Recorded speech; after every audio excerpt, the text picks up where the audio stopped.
जय श्री कृष्ण। दोस्तों, ये कहानी एक ऐसे भक्त की है जो ईश्वर की सेवा को पूरे मन से करता था, पर उसे ईश्वर के अस्तित्व पर संदेह था और वो ईश्वर के दर्शन न सही, लेकिन अपने जीवन में उनका आभास करना चाहता था, उनको अनुभव करना चाहता था।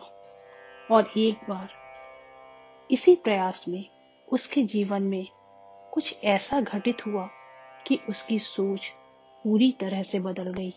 एक भक्त था, वो ईश्वर को बहुत मानता था, परमात्मा का सच्चा सेवक था। बड़े प्रेम और भक्ति भाव से वो ईश्वर की सेवा किया करता था। एक दिन वो भगवान को बोला कि भगवान, मैं आपकी इतनी भक्ति करता हूँ, पर आप मुझे कभी दर्शन नहीं देते। मुझे आज तक आपकी अनुभूति भी नहीं हुई। मैं चाहता हूँ कि आप भले ही मुझे दर्शन ना दें, पर ऐसा कुछ करें कि मुझे ये अनुभव हो कि आप मेरे आसपास ही हैं, मेरे साथ हैं। भगवान की आवाज आई, ठीक है, तुम रोज समुद्र के किनारे सैर पर जाते हो ना। जब तुम रेत पर चलोगे तो तुम्हें 2 पैरों की जगह 4 पैरों के चिन्ह दिखाई देंगे। 2 निशान तुम्हारे पैरों के होंगे और 2 निशान मेरे पैरों के होंगे। इस तरह तुम्हें मेरी अनुभूति होगी। अगले दिन वो सैर पर गया। जब वो रेत पर चलने लगा तो उसे अपने पैरों के साथ 2 पैरों के पदचिन्ह और भी दिखाई दिए। वो बड़ा खुश हुआ। अब रोज ऐसा ही होने लगा। एक बार उसे व्यापार में बहुत घाटा हुआ, सब कुछ चला गया। वो सड़क पर आ गया। उसके अपनों ने उसका साथ छोड़ दिया। और यही तो इस दुनिया की रीत है, मुसीबत में सब साथ छोड़ देते हैं। अब जब वो सैर पर गया तो उसे 4 पैरों की जगह 2 पैर दिखाई दिए। उसे बड़ा दुख हुआ कि बुरे वक्त में भगवान ने भी मेरा साथ छोड़ दिया। धीरे धीरे सब कुछ ठीक होने लगा। सब लोग फिर उसके पास आने लगे। सगे संबंधी फिर से उसके संपर्क में आने लगे।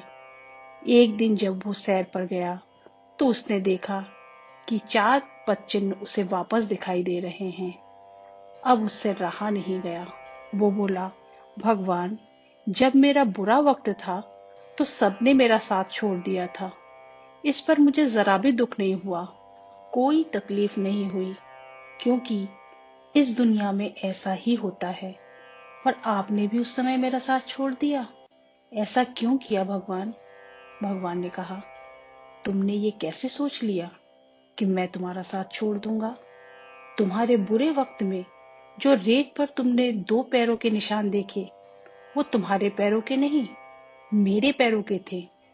उस समय मैं तुम्हें अपनी गोद में उठाकर चलता था, और आज जब तुम्हारा बुरा वक्त खत्म हो गया तो मैंने तुम्हें नीचे उतार दिया है। इसलिए तुम्हें फिर से 4 पैर दिखाई दे रहे हैं। भक्त खुशी से गदगद हो गया। उसकी आंखों में आंसू आ गए। दोस्तों, ईश्वर कभी भी हमारा साथ नहीं छोड़ते। हर परिस्थिति में वो साए की तरह हमारे साथ होते हैं। हम ही दुनियादारी के चक्कर में अपने जीवन में उनका अनुभव नहीं कर पाते। सच्चे मन से ईश्वर को याद करने पर वो हमें आभास कराते हैं कि वो हमारे आसपास ही मौजूद हैं और हमारे साथ ही हैं। दोस्तों, जब भी आप अपने बड़ों के साथ बैठें या अपने सगे संबंधियों के साथ बैठें, ईश्वर का धन्यवाद करना न भूलें, क्योंकि बहुत से लोग इन्हीं लम्हों को तरसते हैं। जब भी आप काम पर जाएं, तो ईश्वर का धन्यवाद करना तो बिल्कुल भी ना भूलें, क्योंकि इस संसार में बहुत से लोग बेरोजगार हैं।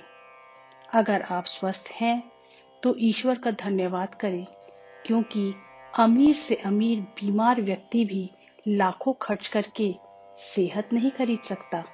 जय श्री कृष्ण।